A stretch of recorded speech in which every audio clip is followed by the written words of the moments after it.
Okay, so that's a good reminder, I think, of what we're all facing, and we've all seen these videos and stuff, but it's a pretty sobering thought to see what's going to happen and continue to happen as we move into the future.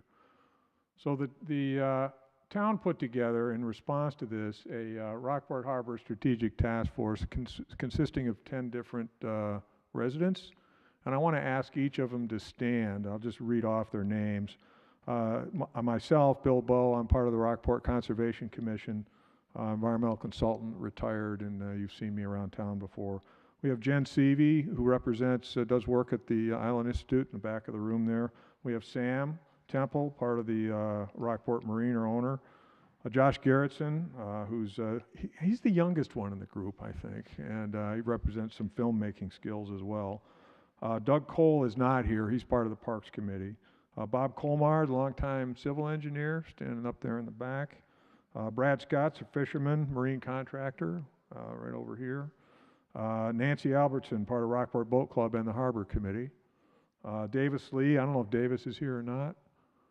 He's an MIT guy, so I mean he's the smart one of the bunch.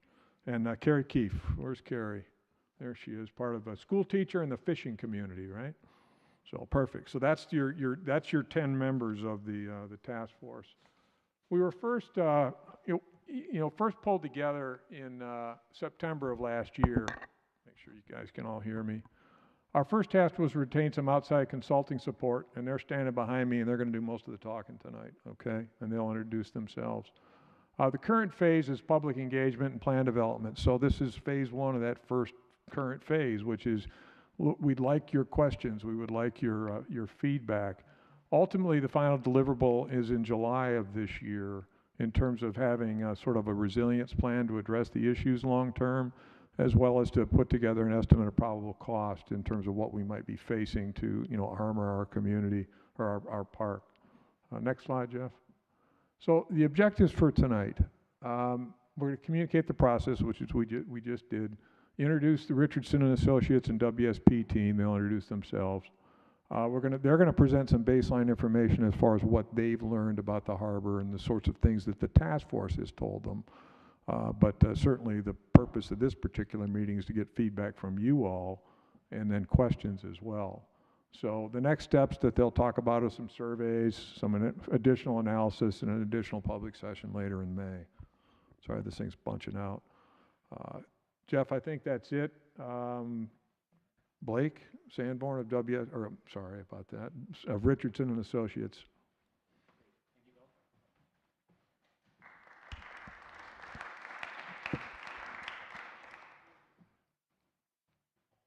So the slide deck should be switching over here in a second.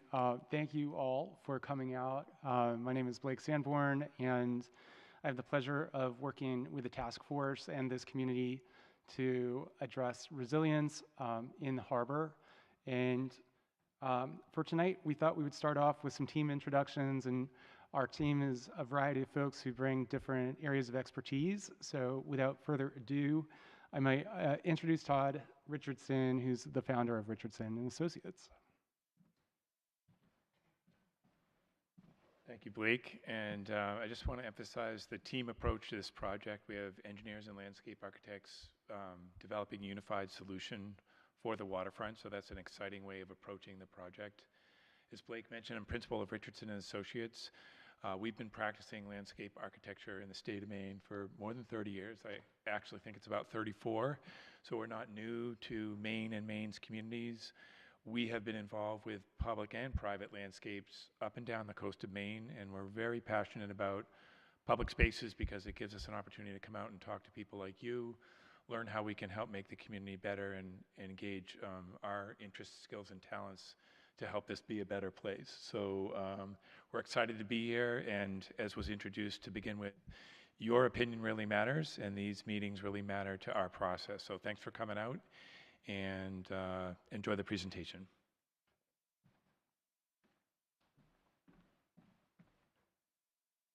And hello, I'm Todd Coffin. I'm an engineering geologist with WSP.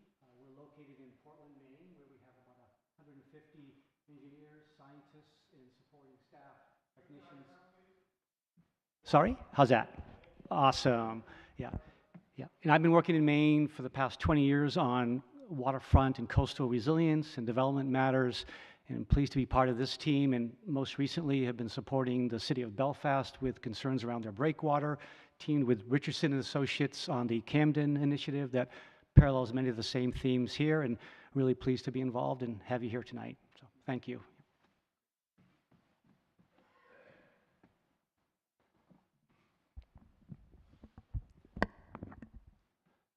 So while this team has been supporting Camden in looking at a resilience strategy, I do want to underscore that each of these projects and sites is unique, and we didn't come to this project thinking that it was in any way repeating what was done there in partnership with that community. We see that this is a really unique place, and the project site is defined as this area shown in yellow around Marine Park and also Walker Park. One of the differences between the effort that we were supporting in Camden is that that involved private and public properties. As you can see here, it's primarily focused on these public assets. Of course, there are private businesses and operations that intersect with this. And as we're thinking about the project, we're being mindful of how these places relate to the broader context to ensure that this works for the community as a whole. You've already seen exhibits from past storm events, and it's really sobering, I think, to see the video. So huge thanks to Josh for putting that together. I think, photos tell one story, but seeing it in real time really brings it home. So I thought I'd start off just by looking at the overall project schedule. You all are on top of it because you're right here at the beginning of the public process, and I would just encourage folks today to let others in your network know that this process is beginning. For those who aren't able to attend either in person or online, where this is also being offered simultaneously, they can find it on the town website, where we'll be posting materials throughout the process. So the idea is that it's a very transparent process and anyone can follow along. At the end of the sort of presentation today, we'll be opening it up to Q&A. That'll be available both to those who are joining online, where you can enter your questions and comments in the field there, and also to folks here in the room. So, for public meetings, we're here on April 1st. We'll have another one May 29th, and that would be advertised, so please spread the word. And then there would be a third in July, and we'll let you know when that date is confirmed, but I would encourage folks to go to the town website to follow along. In between those public meetings are task force meetings, so those are also made available and can be watched, so go to the town website to see the date, and you can find the link. The next one would be April 8th, and then there's another one on 5/8. The idea is that through this process, we're able to sort of touch base with the task force. So they were introduced to you all earlier. I would say feel free to reach out to them as well through this process if you want to convey things along the way. And of course, you can contact us or our town representative, Orion, who is also just in the back of the room. He's been the project manager for the town, and he'll be available during Q&A in case there are any questions that you have for the town as well. So to sort of set the scene, we thought it would be really important to talk about trends and what's happening as it relates to flooding, and to do that, I will step aside and have Todd Coffin walk you through it.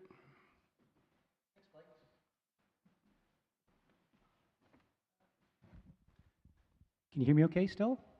I'm a little bit prone to roaming, so I'll grab the mic in case I move too much and get away from the standard mic here. So as Blake mentioned, our role has been technical support of Richardson and Associates, and one of the key milestones to date has been the development of a series of flood maps, which depict flooding for existing conditions in Rockport's harbor, as well as future conditions. And before we delve into those details, as Blake mentioned, we thought it'd be helpful to show some perspectives on Maine's climate and what might result in changing conditions when we look at future flood scenarios. So as you can see on these two graphs, we have the temperature on the left axis and then time on the bottom, you can see a pretty steady trend overall for increasing temperature in Maine's climate from the late 1800s to roughly 2023. And you see in the bullets there, it's pretty substantial when you think about an increase in temperature, an average annual temperature of 3.5 degrees.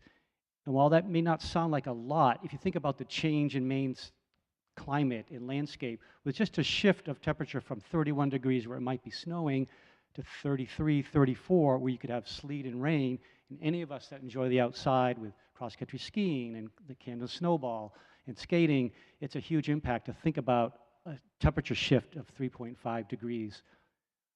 Bolt number 2 really blew my mind when I saw it and thought about it, that the 10 warmest days on record have occurred since 1998. So it's pretty stark that all that warming, and the bulk of it, has happened later over the last, say, 10 to 20 years, rather than obviously in the mid-1800s, late 1800s. And looking at precipitation, likewise, a similar trend with precipitation again on the axis to the left, and over time, a steady but obviously irregular increase, but still showing, as noted in the bullets, an increase of precipitation of about 6 inches per year.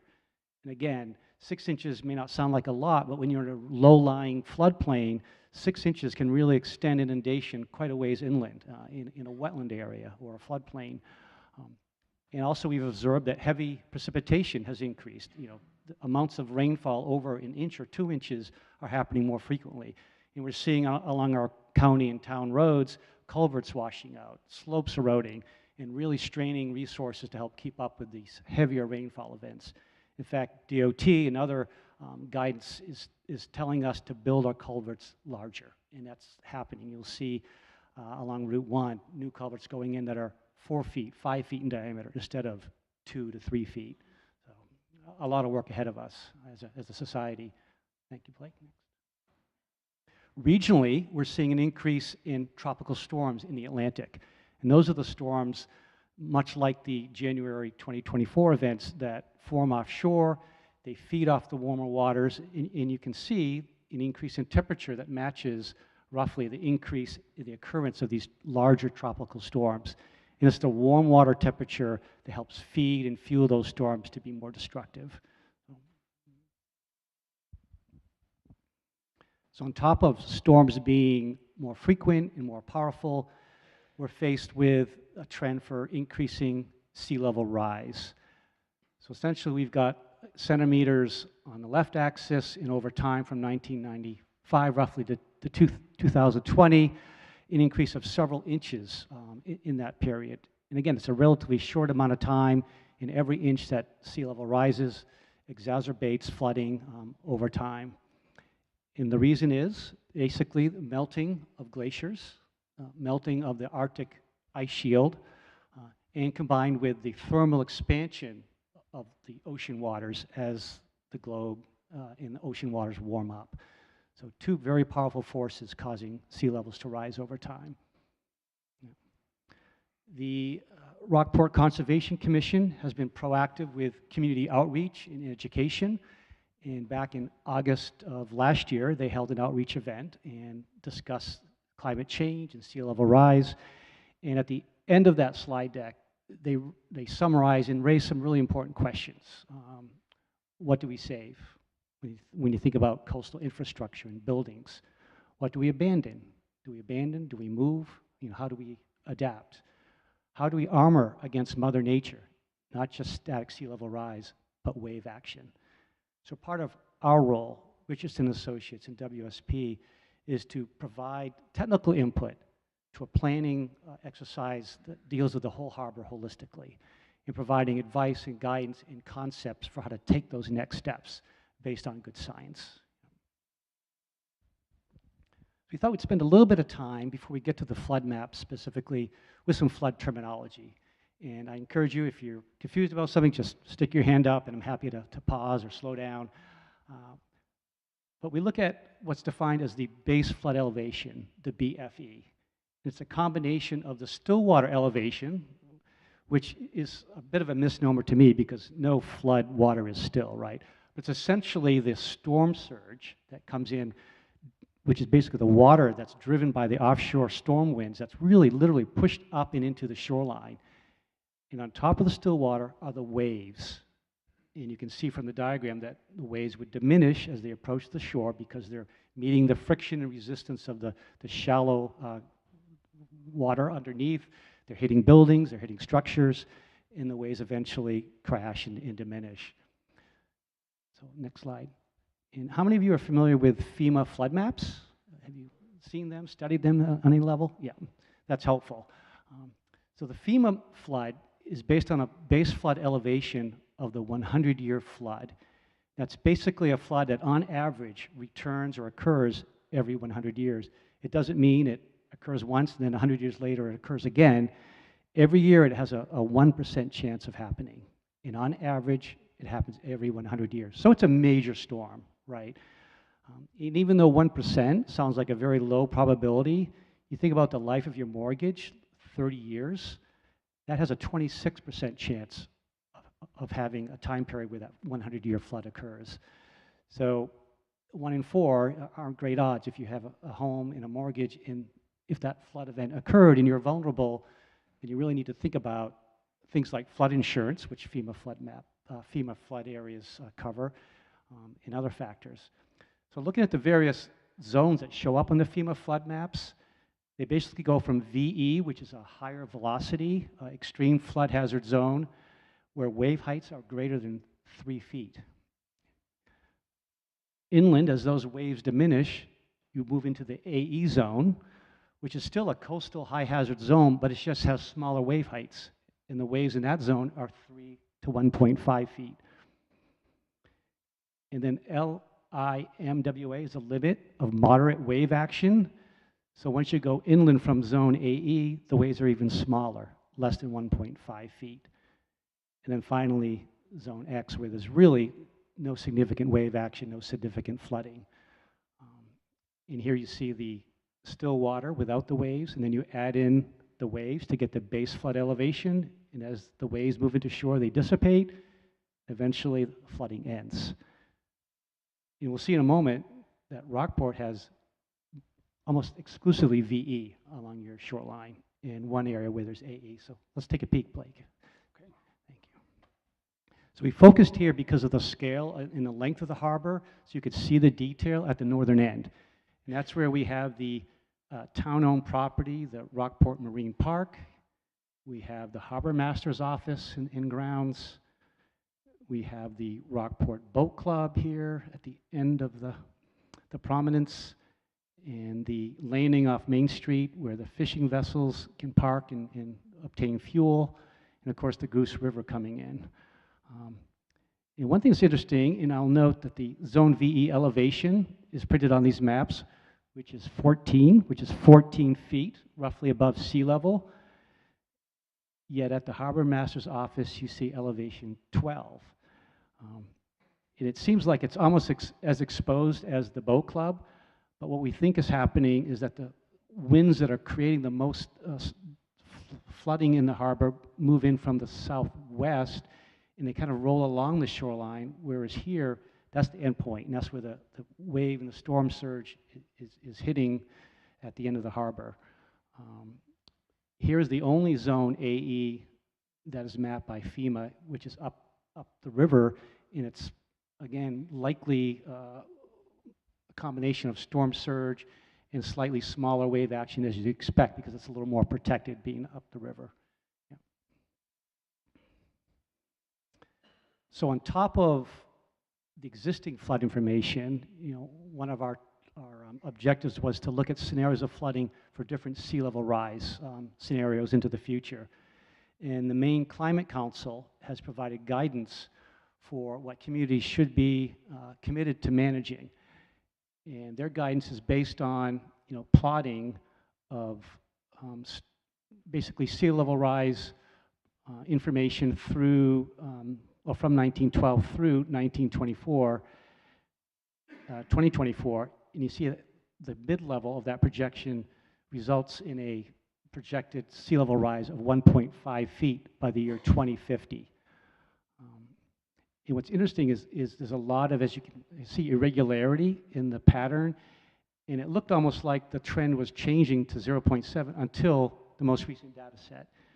And then it spiked upward. And it's really uncertain where that projected sea level rise will go.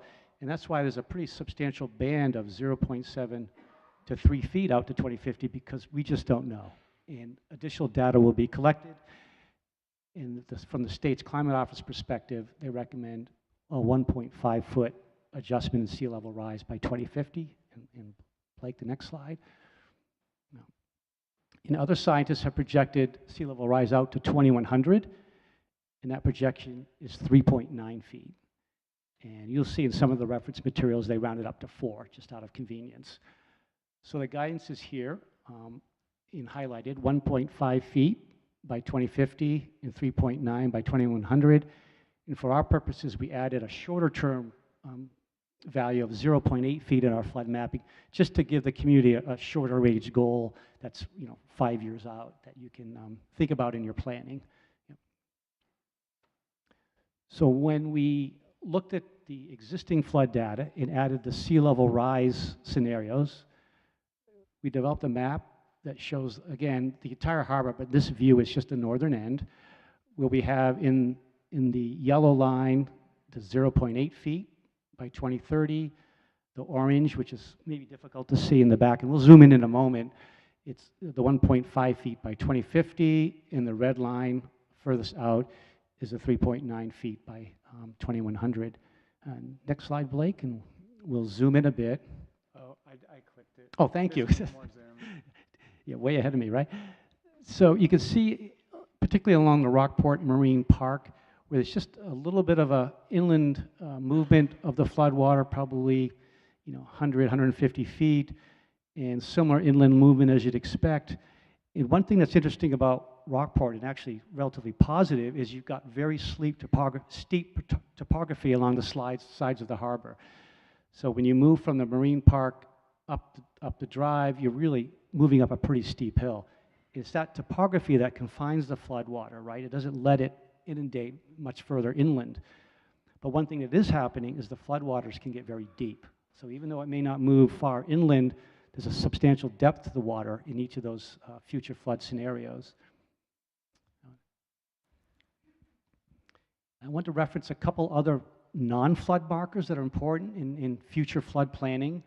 The first is the mean high water, and that's the daily average of the high tide on a daily basis, and it's recorded over a 19-year period. So it's a constantly updated number, but what that is a measure of is the daily potential nuisance of high water that can come and have operational concerns, like using a boat ramp, recreating on a flat, low-lying area near the coast, or a fixed pier could have concerns over high water. The highest astronomical tide is roughly a high tide that occurs every year, and that's usually during a full moon cycle with alignment of the Earth, the moon, and the sun. And it's an important marker because it is a more frequent event. And again, it's not associated with a storm or a flood, but it will occur on an annual basis on average, and it's an operational concern because it'll happen with some greater frequency.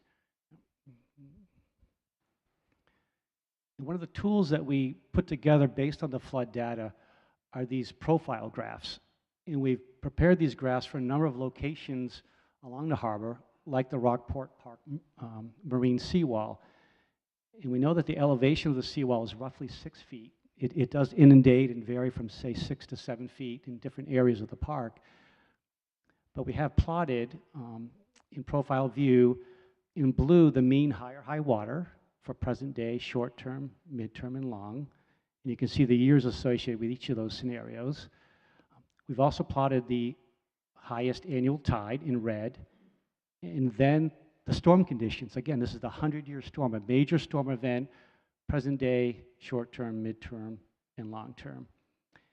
And for this particular scenario, you see that even the mean high tide mark begins to overtop the seawall in the midterm 2030, 2050, and the long-term 2100 scenarios. And of course, the flood elevations, which we'll see in a moment, are substantial for the major flood event. So what does the mean higher high water look like in plan view? You remember the seawall elevation was around 6 feet. So at present, the mean higher high water is 4.9. So it sits below that seawall. Not too much of an issue. In 2030, because of sea level rise, that mean higher high water is up to 5.7. 2050, 6.4. So at that point, it's just reaching and beginning to crest over the seawall. And then by 2100, with 3.9 feet of sea level rise, you see that daily high tide mark moving well inland into the middle of the open space at the Rockport Park. And you can imagine that between 2050 and 2100, that water's creeping, year by year, further and further over the seawall and into the park space. And this is every day that's projected to occur. Next one. And we talked about the highest astronomical or annual tide, a yearly event. And for the present day scenario, that tide would basically inundate the area of the boat launch, which makes sense. It's kind of a low-lying inlet in the park landscape. Next slide. In 2030, it reaches an elevation of 8 feet, and you can see just the off-green creeping inland, and certainly at the north end of the harbor, a much broader extent because that land is relatively low-lying. And 2050, with 1.5 feet of sea level rise, extending further into the roundabout drive in the park, and more northward creeping of the inundation, again at that annual high tide event. And then really at 2100 is the big jump again, overtopping the seawall and inundating really virtually the entire Rockport Marine Park with a few to several feet of water on an annual basis. What does the base flood, the 100-year major storm event, look like in the park? So we've shown with the white lines the present scenario, 2030, 2050, 2100, going from about 2 feet above ground surface to right around 6 feet. And this is back at the lime kilns. And you can see the steep topography behind, and that's what's stopping those floodwaters from moving any further inland. So that's the upside of the landscape. Next one. And the harbor master's office, roughly a foot above the ground level or floor level, going up to about 5 feet mid-height along, or a little above mid-height along that doorway. It's interesting that this building is located a lot closer to the shoreline, but it's at a slightly higher topography, maybe elevation 11 in that ballpark. And the Rockport Boat Club building is probably one of the most vulnerable in the sense that it's at relatively low-lying elevation of about 9 feet. It's in the highest flood zone of about 14. So resulting present-day scenario is roughly 5 feet of inundation, going up to 9 feet in that 3.9 feet of sea level rise scenario.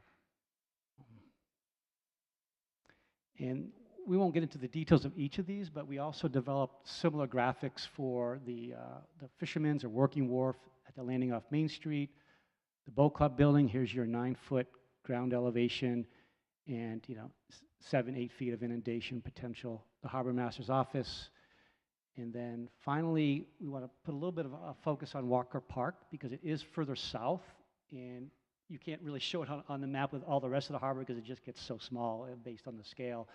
But we looked at the flood conditions at the park, and you can see again the yellow being the 0.8 feet, orange 1.5, and the red is 3.9. And there is a substantial inundation during that 100-year flood event at the park. And you're already beginning to see erosion and some shifting and damage to the seawall there in the more recent smaller storm events.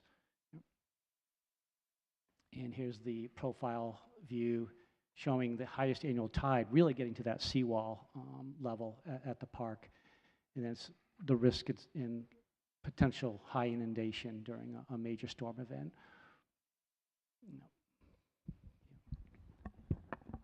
All right. Thank you for framing that out, Todd. And if folks have questions when we get to Q&A, and of course Todd's available for that. I would say that as diligent as he is about finding problems, he is just as diligent when we go looking for solutions. So, just thought I'd point that out, that through this process, you'll see the other side of Todd here at some point too. So getting into the site analysis, we've talked about Marine Park and Walker Park. This is a relief map that's showing a bit of the topography leading into those. And, while we did look at a lot of maps online, one of the first things we did was get out there and walk the site. I happen to live locally, so that's easy for me, but the whole team was out there along with the task force. And huge thank you to the harbor master, especially Abby, who's here tonight, for really going into detail on what this place looks like, not just in the dead of winter, but all through every season of the year. That was incredibly valuable. And through the process, it was very clear to us why this is such an important community asset and warrants a planning process like this where we give it the attention that's due. And so while we were walking through the site, we were able to catalog existing conditions.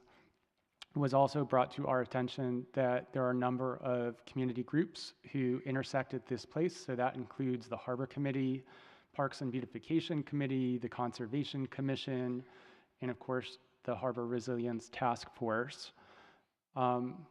If you were to lump some of our observations into different buckets, one of the things we were looking at certainly was the working waterfront. And if you've read the request for proposals that was issued by the town, it underscores how vital these places are, not just as parks, but as places of commerce and opportunity for the folks in the greater community, and how unique this harbor is.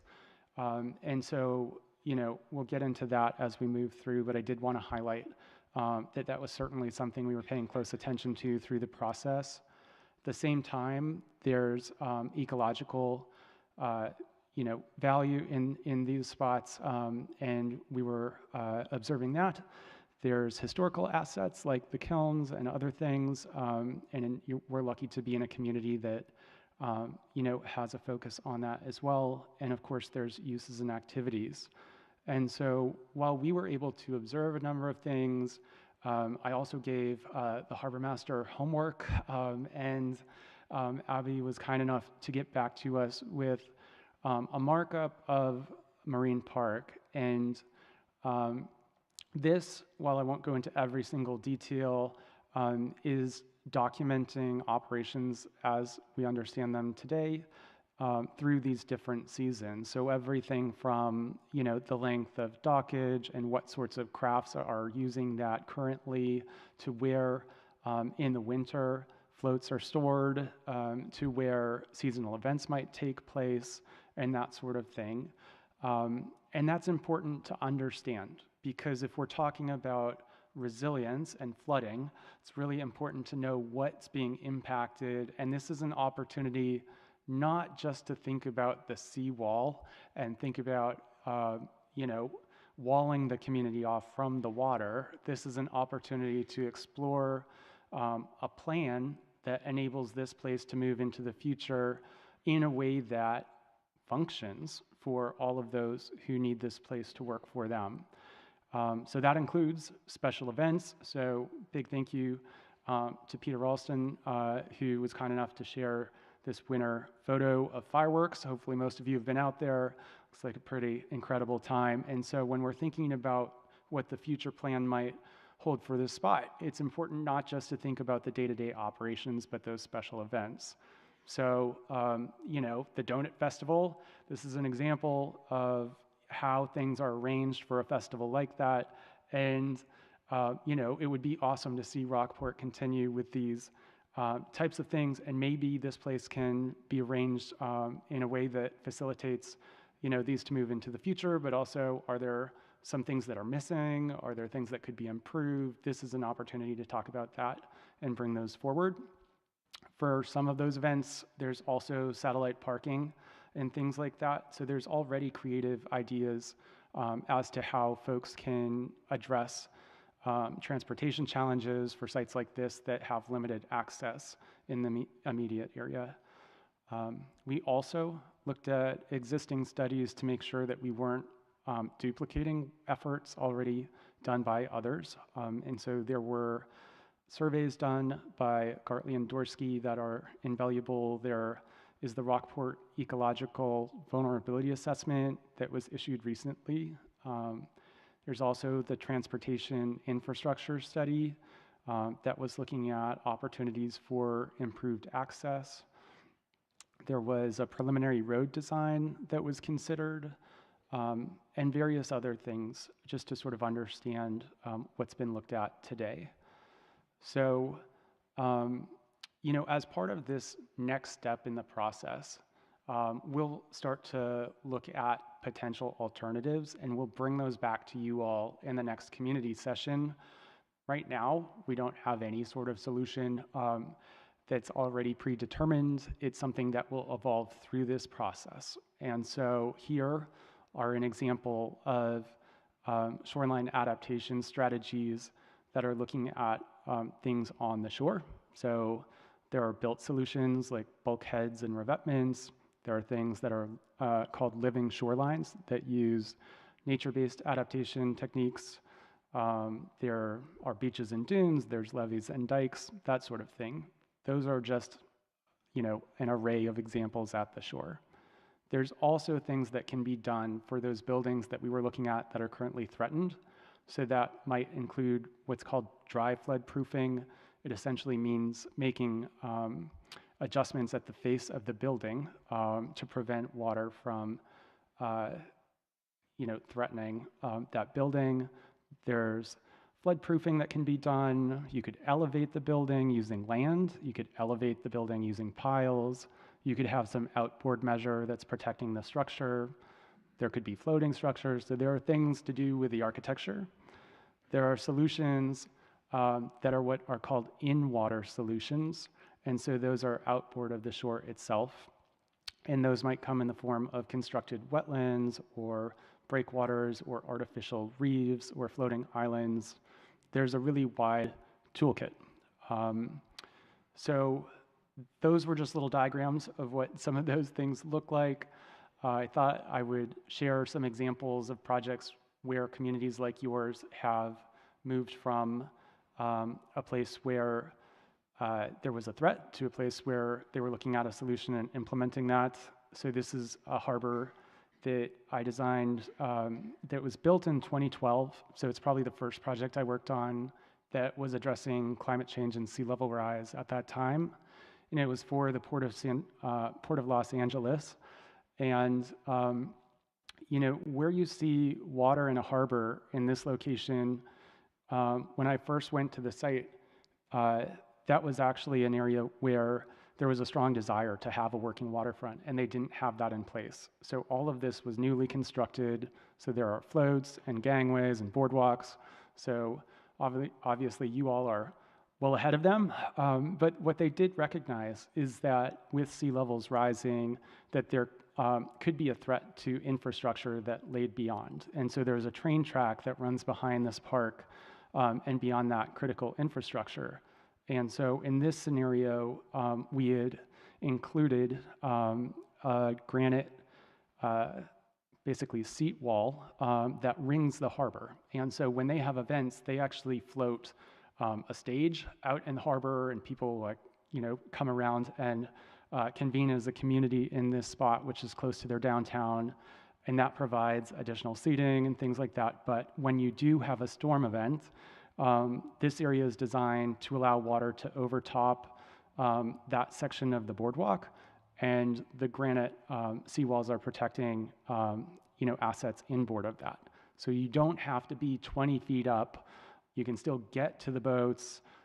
It's just a scenario where you're not having resilience right at the face of the water's edge, and then you ramp up from there on either side. So sometimes we're asked, what about ADA access? That's really important, but that can certainly be managed, and that's why our consultancy brings together a group of designers with engineers. There are other examples where certain portions of parks are allowed to flood, and so it's not so much that resilience means that you stop water right at the water's edge every time. Here's an example where during a flood event, or a storm event, this area of the park is lower lying, and they allow that to be inundated, and that's designed to function in that way.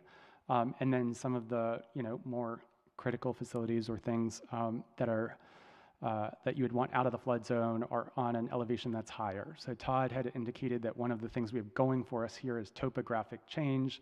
Here's an example of where folks have taken advantage of that topographic change and figured out a way to live with flooding. This is another example. This one's from Long Island, where again, this section of the park is allowed to flood and this pathway is allowed to be overtopped. Sometimes there are hybrid solutions, and those might involve, a degree of, nature-based adaptation scenarios and planting to stabilize an edge. Usually that's on the upland slope, and then lower down where you have more frequent inundation, there might be some degree of hardening. We had talked a little bit about raising buildings. Already in Maine, folks have been working on that. Here's an example of a historic building that was elevated, and that was done thanks to a grant from the Island Institute. I know you have a task force member who's, serving there, and so that's just one example of a project where these structures are able to function into the future. This shows how it was elevated. So just wanted to share a few examples. We don't have a particular solution just yet. But we did want to share that there's a community survey.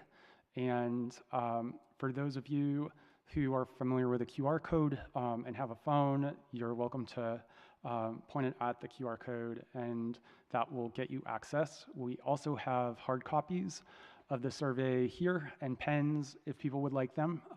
You can either return it to us today, or you could drop it by the town office, and Orion has kindly offered to get those scanned and out to us so that we can compile the results. We're asking folks to take the survey by April 8th, if possible, so that we have that before we start looking into potential solutions.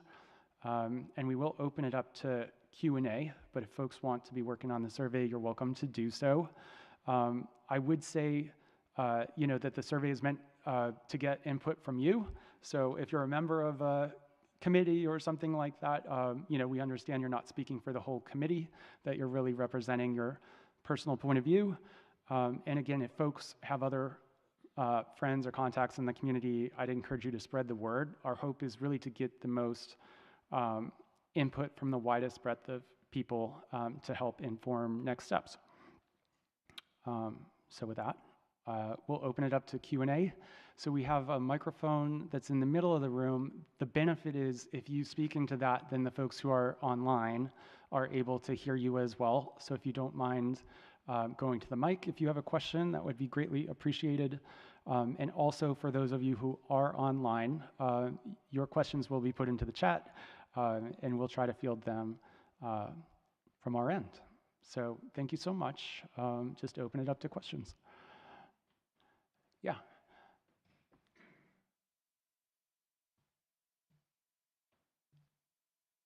Is this working? Yep. You can hear me? Great. Okay, so I'm Mark Van Balen, a local resident, former Commodore of the Rockport Boat Club, sailor, and so on. So I'm seriously involved in the future of the harbor. So number one, I want to thank both you and your team and the whole committee, including Bill Bowe and all the other members of this task force, for grabbing the bull by the horns, because it's time to get going on this. So thank you to all of you. Two questions. One is the timeline you have from today until mid-July to produce some sort of a report. Is that timeline realistic given the complexity of the problem? My gut feeling would say you may need more time. So that's just Yeah, I mean, I can comment. You may need more time, and I believe that the community is probably more than willing to give you more time in order to get it right. Yeah. So the second thing is, whenever that deadline comes up, let's say it is mid-July, what is actually the product? There's a report, and what is that report? That's a recommendation to whom? To the town? To the citizens of the town? Is this something that the select board has to deal with and put it up to the vote of the community? I mean, just what is the end work product and what happens then? So those are my two questions. Yep. Thank you. Oh, thank you so much. So I'll start the answer, but Orion may want to chime in here as well. So firstly, appreciate the support and glad to see that there's an appetite to take this on. And then with the question regarding schedule, because this is a higher level visioning exercise, the timeline seems like, at least from our perspective, that it might be manageable. It's similar in scope to what we just completed in Camden in a similar time frame. But I would say that if we find ourselves in a place where the time isn't sufficient, then we would certainly work with the task force and the project manager to see what could be done. I mean, it would be a shame for this effort to not deliver something that's useful to the community. And then in terms of final deliverables, that report is going to be similar to what we've just generated for Camden, which chronicled the process. So I think it would be a mistake for us to go through this community-based planning project and then just have like the answer. What that report will do is sort of walk people through the steps we've taken along the way so that they can see it from the beginning through to the end, and that there are recommendations that we would be making, and those will have a cost, a ROM, as we call it, rough order of magnitude cost estimate associated with it, and that will be provided to the select board to help inform next steps, but we're simply making recommendations. Orion, I'm not sure if there's anything else you want to clarify or if that's okay.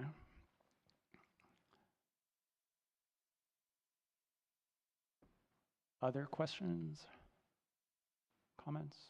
Mm-hmm. Yeah.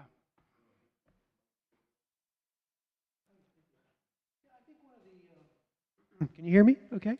I'm John Brock. I'm a new resident here in Rockport. So I think a slide was shown by Todd that showed that the frequency of storms is going up. I'm aware that on top of the swell or the surge, you have the waves. Are the storms also becoming more intense, and does that mean that the wave height is higher as well? You want to take that, Todd?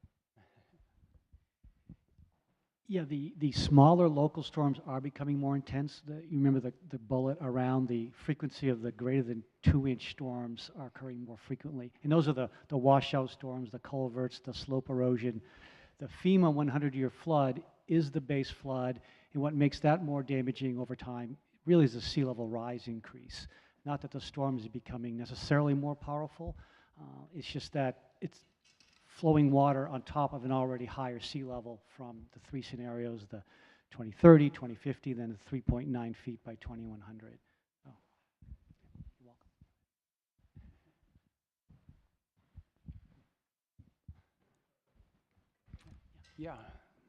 Yeah.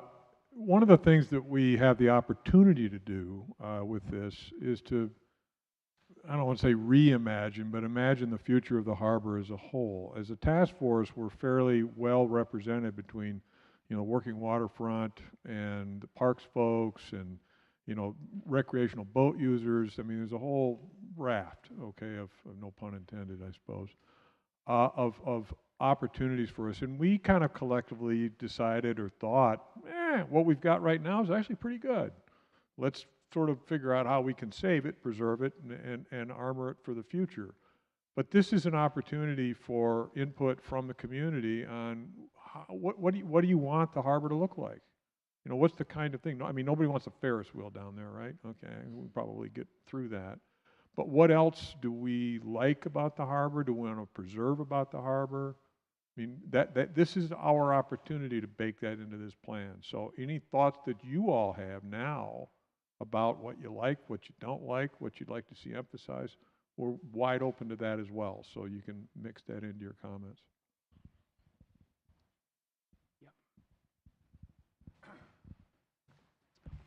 David Cockey, I think Bill somewhat answered a question I was going to have, and that was, how much is this about harbor resilience and how much is it about potential reconfiguration of the parks?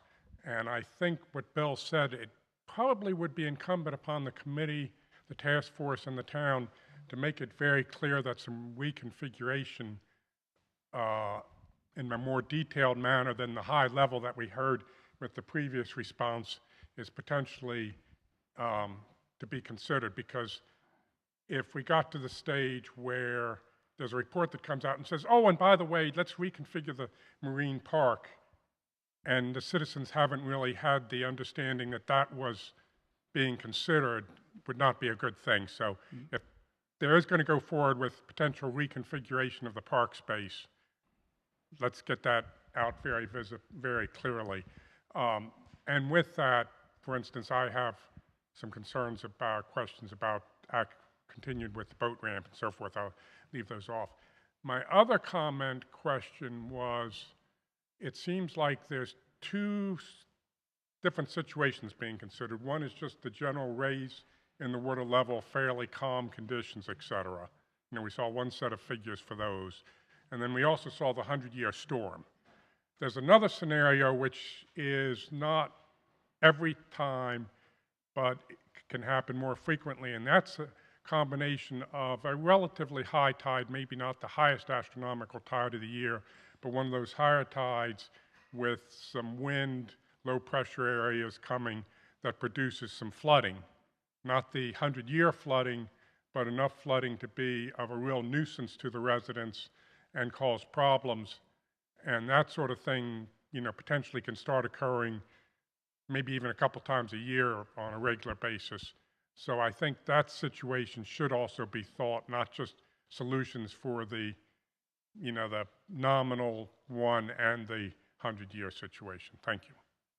Great. No, really good points. And I'll pick up maybe the first part and let Todd speak to the second. So, you know, when we are thinking about planning or a high-level plan, we are looking at it holistically.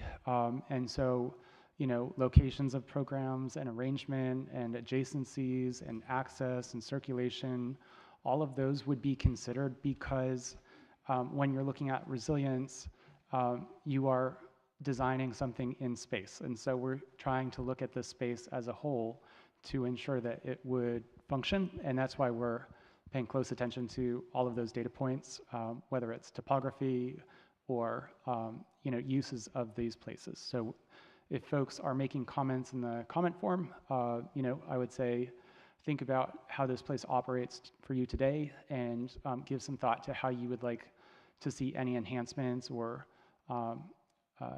to those aspects of the project area. Then Todd, did you want to speak to sort of the just flooding piece? Yeah, we definitely agree that thoughtful resilience planning should include both the major storm event, but as well as the more frequent either daily high tide or the annual high tide that we talked about, more nuisance operational concerns. And if you're planning to use your park in over time as sea level begins to rise further, and that park is being inundated, well, of course, you would want to consider how do we avoid the expensive maintenance of the park if it keeps getting washed out on a yearly basis. What can we do? Is it raising the seawall? Is it putting a more robust surface on the park? Is it changing the overall use?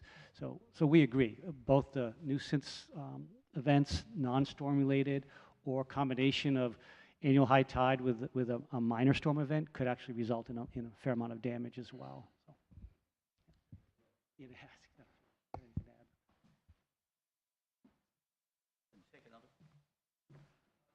Hi, my name's Harold McWilliams. I live in Rockport, and I'm a member of the Conservation Commission as well as Bill and some other people here. I thank you for the wonderful presentation you've made.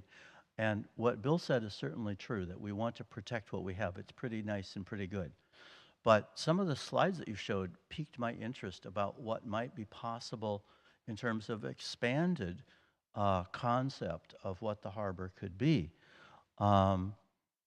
The living shoreline looked very interesting to me. And Walker Park right now is kind of an interesting situation, it seems to me, that, you know, you've got the playground area, you've got a steep slope going down to it, you've got limited parking, and you have a picnic area that's kind of accessible, and a swimming area that you can kind of get to. And at Goodies Beach, you have a swimming area you can kind of get to. There isn't that much around the harbor for children, really. There's some stuff, but it's not a whole lot. And some of the things you showed looked very inviting. Admittedly, they were in warmer climates with different topography and so forth.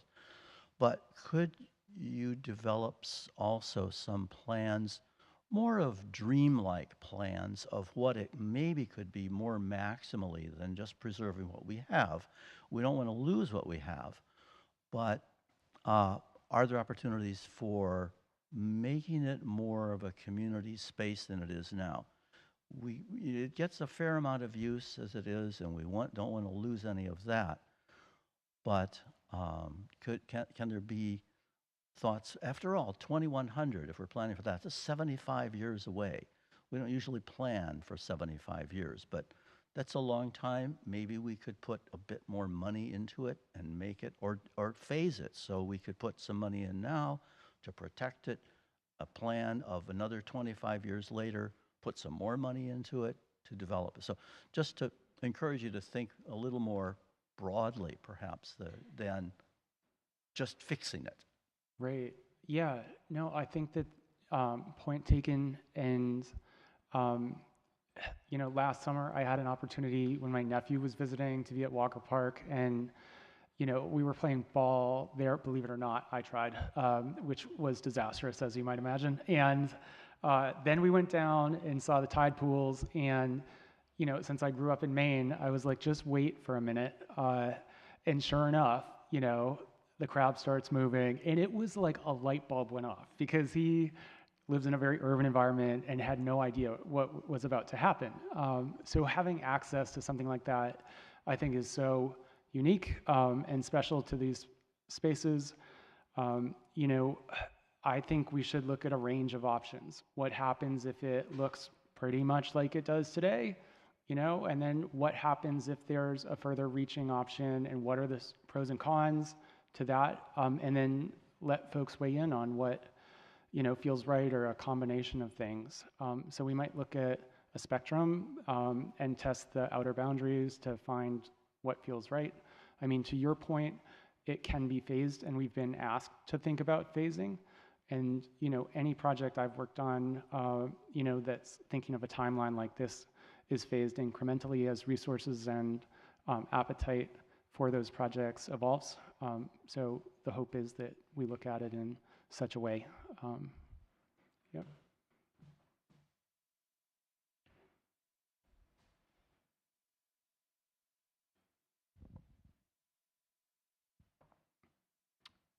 Any more? Josh, did you get any comments online? No? Okay. What's that? Okay.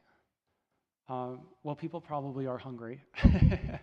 So I just want to thank everyone for coming out. And if you do have an opportunity to provide feedback, that's most welcome. I'd also love to see you all out for the next one. And, you know, share that this is happening. And if you do have anything that comes to mind, don't hesitate to reach out. Should be a really exciting process. Thank you again.